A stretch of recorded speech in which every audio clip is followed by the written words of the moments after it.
Roger Stone, former head of the Trump campaign, Trump insider, will be joining us at the start of the next hour. Then Mike Cernovich, who has a lot of amazing sources, a great investigative journalist, just broke the Susan Rice story that Bloomberg and ABC were sitting on, forced them to release that.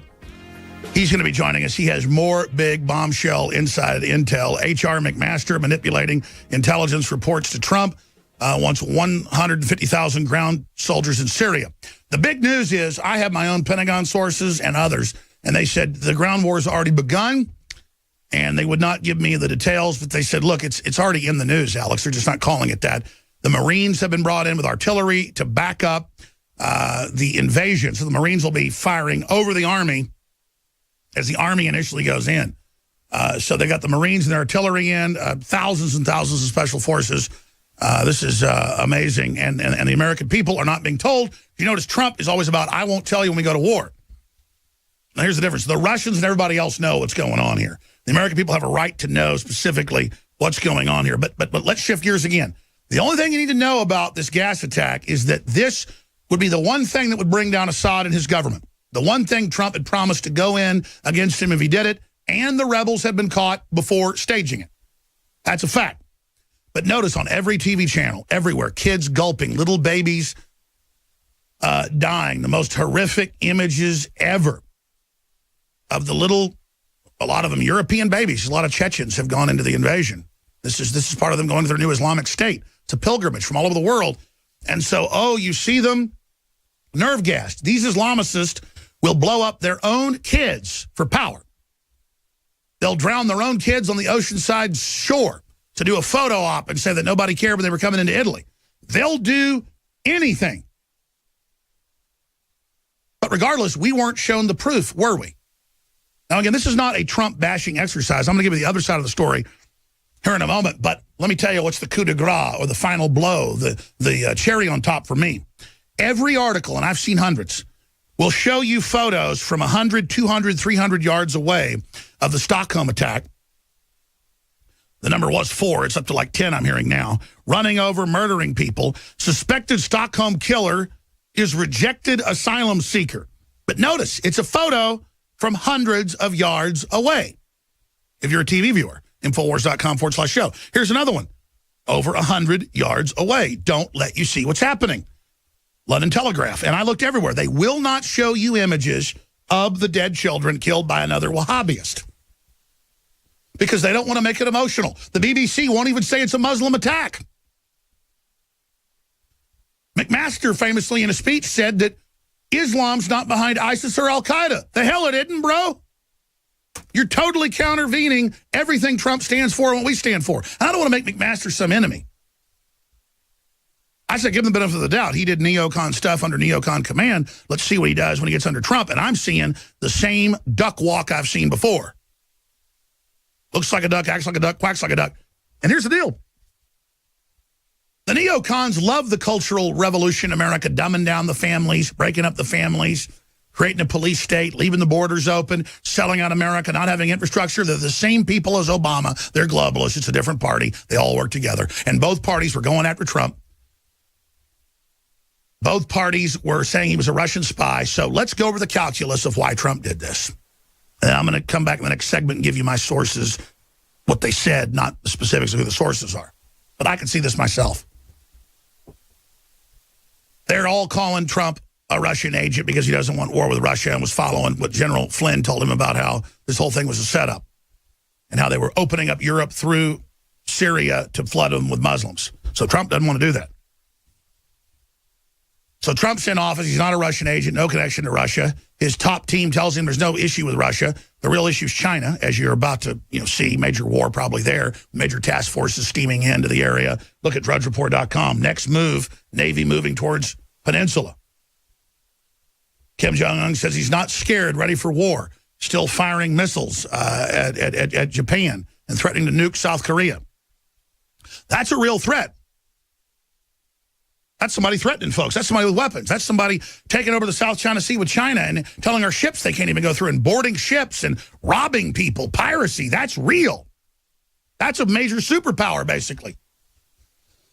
Not little Syria getting ganged up on again. U.S. Navy strike group to move towards Korean Peninsula. U.S. official. It's on. The surveillance planes are in the air. The big jets up there with big chemical lasers in their noses. The DC-10s are ready to shoot down the missiles. It's on. So, the Chinese president's coming in. Trump wants to look tough in front of him right as the missile strikes begin. He knows there's been a chemical attack. He can't prove one way or another whether it's true. The intelligence is given to him showing it's real and showing the facility that Special Forces had video of. It's now been released to the mail, showing canisters of what appears to be chemical weapons. And then they tell him, sir, they agreed 4 years ago to give this up to the Russians, and the Russians were supposed to destroy it in place or fly it out. Here it is, sir, out in the open where they're loading it on planes. And you know what? It's the same base, and it is chemical weapons. Why aren't the Russians showing photos or videos saying it isn't? We're going to get to some of that. I have that here in my stack. So you've heard the con, now let's hear the pro. Because I'm not riding the fence here. I'm not exactly sure what's going on. I know what happened in history. I know the players. I know what's happening in Syria's wrong. Go ahead and scroll down for TV viewers. It's there, exactly. You can see the chemical weapons that the Syrians agreed to destroy 4 years ago. That's them with them. Then you see the exact same canisters at the airbase. And notice the Russians say they had a couple hours notice. They pulled the MiGs out and they pulled the munitions out so they wouldn't be destroyed, obviously, so there wouldn't be a giant poison gas cloud. What was Trump thinking there? There's a nearby town like 300 yards away. I'm just saying. That's what I heard. Like, you're gonna cruise missile chemical weapons and create a giant chemical cloud? 100 times worse than this village? I mean, that happened at Camisea in the Iraq War. They blew up one of the big sites, and that was Gulf War syndrome right there, mainly, was our troops. The chemical weapons detectors went off everywhere in the region. A lot of folks later had their brain stems rot. They didn't get a full dose. They got enough to kill them a year or two later. Remember that? So, you've got these chemicals, and he had them. He said he had them. They caught the rebels using their own chemicals that Hillary gave them. That's in the news. Assad goes, of course I won't use them. I'll give them up. Remember, there's a red line. Give them up or we'll attack. He goes, fine, here are my weapons. A year later, the rebels launch a chemical attack to try to draw us in. So why hadn't the Russians gotten them out? Why didn't they follow the agreement?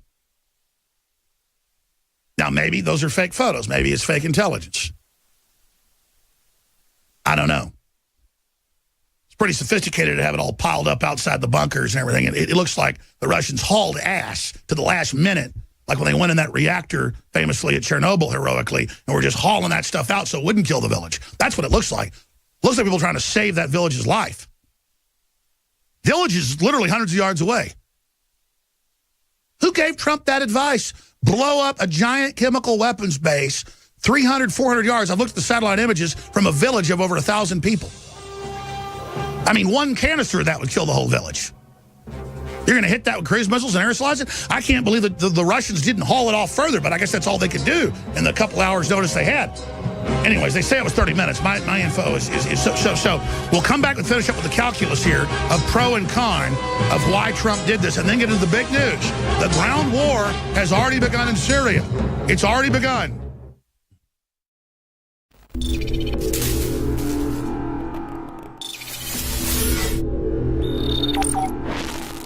People have asked me for 20 years, Alex, why don't you have firearms and firearms accessory sponsors? And the answer is, it's a minefield. Well, in 2016, things changed. And Tennessee Arms, that is the founders, the inventors, the leaders, they defended it in court of the resin lowers with the brass inserts that in many cases go further than even aluminum or steel manufacturing. 30 to 60,000 rounds by third-party reviewers. This is the best system out there, and we're talking a third the price of leading competitors. This is how it works. You order, customized or straight from the factory, however you want it. It is shipped on the next business day to you and your family, and a percentage of the profit goes to fund the defense of this republic. You cannot lose. You're funding the info war. You're getting the highest quality product, the most tested, the most durable, the most certified, the most believed in. You need to have this true piece of America ready in minutes.